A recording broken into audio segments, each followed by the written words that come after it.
So we're here at the Voodoo Rooms in Edinburgh with Will Varley as part of his Postcards from Ursa Minor tour. How are you, Will? Very well, very good. Good. So let's start off from the beginning. Where did it all begin for you, and how would you describe your music? It all began when I was sort of playing a lot of open mics and acoustic nights when I sort of growing up, and I used to sort of go down my local pub with a fake ID and go and play songs at the end of the road, and that was just sort of romantic beginnings of my life in music. And then this is like 15 years later, sort of still just doing the same kind of thing, really. Not promoting underage drinking or fake of course, IDs. Yeah, it's very important. yeah. You must drink from the age of 5 or 6 onwards. Yeah. So they do it in France, apparently. Yeah, drinking with your meals. Yeah, exactly. You learn your boundaries. Yeah, well, exactly. Yeah. So then, in 2010, you started your own record label, Smuggler Records. So, starting your own independent label, how do you think that helped you on your journey to where you are today? It was very, very important. The thing is, you can sort of wait around for some guy with a cigar and a top hat to kind of come out the crowd one night and say, "That's what I was going to wear today." Maybe you're the guy I've been waiting for.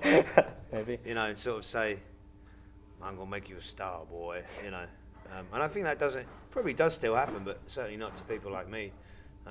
So I kind of had to find a way of doing it. If I wanted to do it, and no one was really going to help me, so I met a band, Cocos Lovers, and they were kind of in a similar boat, and we just said, why don't we just say we're signed? That kind of gets one hurdle out of the way. So we kind of just started saying we were signed to this label, Smugglers Records, and then that's how it kind of started. Brilliant. And then from there on, you then got signed to Extra Mile Records? Yeah, about 5 years later. I mean, so on the back of my album, it still says Smugglers Records and Extra Mile. Smugglers Records is a hugely important part of what I do and always will be. But Extra Mile, also a great organisation, kind of similar to Smugglers in the kind of way that they've sort of built themselves up from nothing.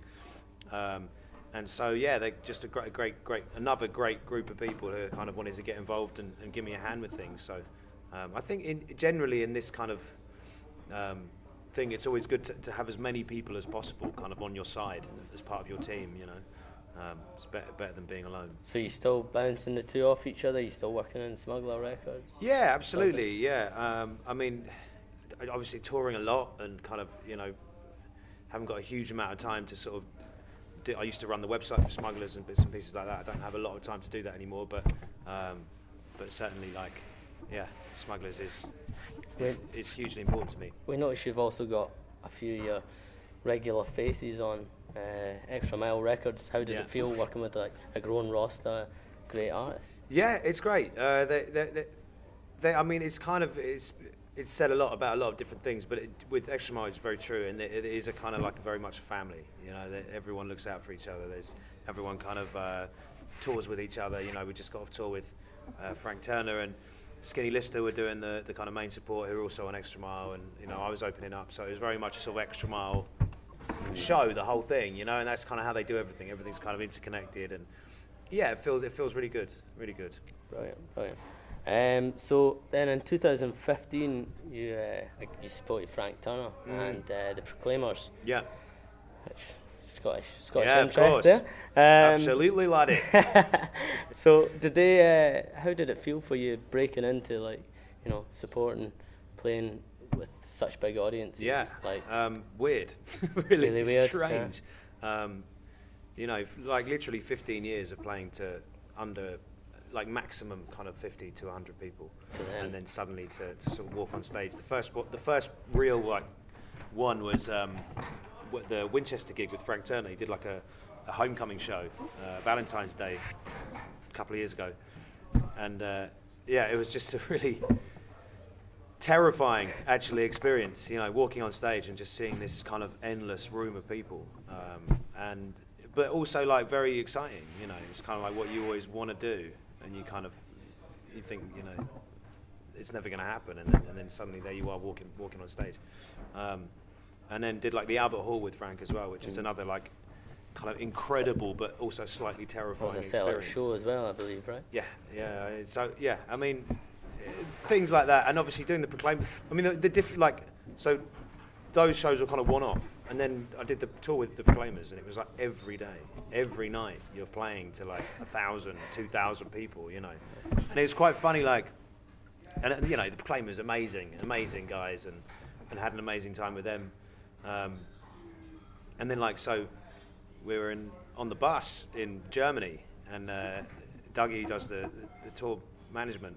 I kind of said, like, how big's the venue tonight? We were on our way to Stras in Austria, and he said, oh, it's like 1,200 people.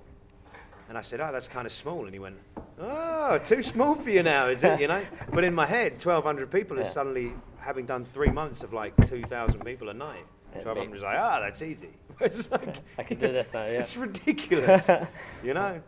But it's amazing how adaptable the mind is, really. I don't know. So then, working with those artists, did that open you into a new sort of new market for other gigs? More people following you? Yeah, I hope so. I mean, that's kind of the way that I think Frank's sort of done it over the years, is just by sheer hard touring, you know. And you know, he's not the kind of he wasn't like everywhere all at once. Suddenly one day, like you turn on the TV and it's like everywhere. You know, like some bands or artists, that's how it goes. Yeah. With Frank, it's been about kind of, you know, blood, sweat and tears. And 10 years of hard touring, and now he's kind of selling out like the Albert Hall, you know. But that's not something that happened overnight. No, definitely not. So next we'll talk about the Ramblin' tour, where you walked 500 miles and you did 24 shows throughout the UK. Indeed. That's a bit mental. So where did the idea come from that? A drunken conversation in a pub. Was it with the Proclaimers? No, although we did cover that song at the end of the tour, on the last gig. And then when I was touring with the Proclaimers, every night they'd dedicate that song to me. So that was kind of cool. That's good, yeah. I didn't understand a word they were saying most of the time. You're going to get a lot of Scottish jokes accent. about the 500 miles and the Proclaimers. I've seen it in interviews already. So I was like, I have to put it in somewhere. Well, yeah, I mean, I just did it. It's a difference. So imagine when you were on the tour, you had a lot of time to think and reflect. Has that contributed to the newest release? Yeah, definitely. I wrote a lot of the songs on the tour, on that walking tour of this album. It's kind of the way that people always used to tour. It's the way that we should tour, really, you know. And what you find is when you're doing something like that, every day you're meeting new people, you're hearing stories, and you're writing songs, you know. If you can't write album after album about sitting in a bus. It's just not. It's not possible. Well, someone's paying for your journey. Yeah, well, you can't. You can't do it. You can't write albums about hotel rooms and buses. It's impossible. But you can write albums about, you know, cliff edges and people and stories and all that stuff. You know that we miss out, really. Very sort of nautical. Yeah, exactly. The sailor stories. Oh yeah. It's important. And then we go on to the release of this, the first release from this album, The Man Who Fell to Earth, sorry. That was about Josie Matata. Yeah. So, what made you write about that story, and do you think it reflects a lot about seeking refuge today? Yeah, I think so. Yeah. It was just the image of this guy, 21 years old, lying on a street in sort of rich suburban London,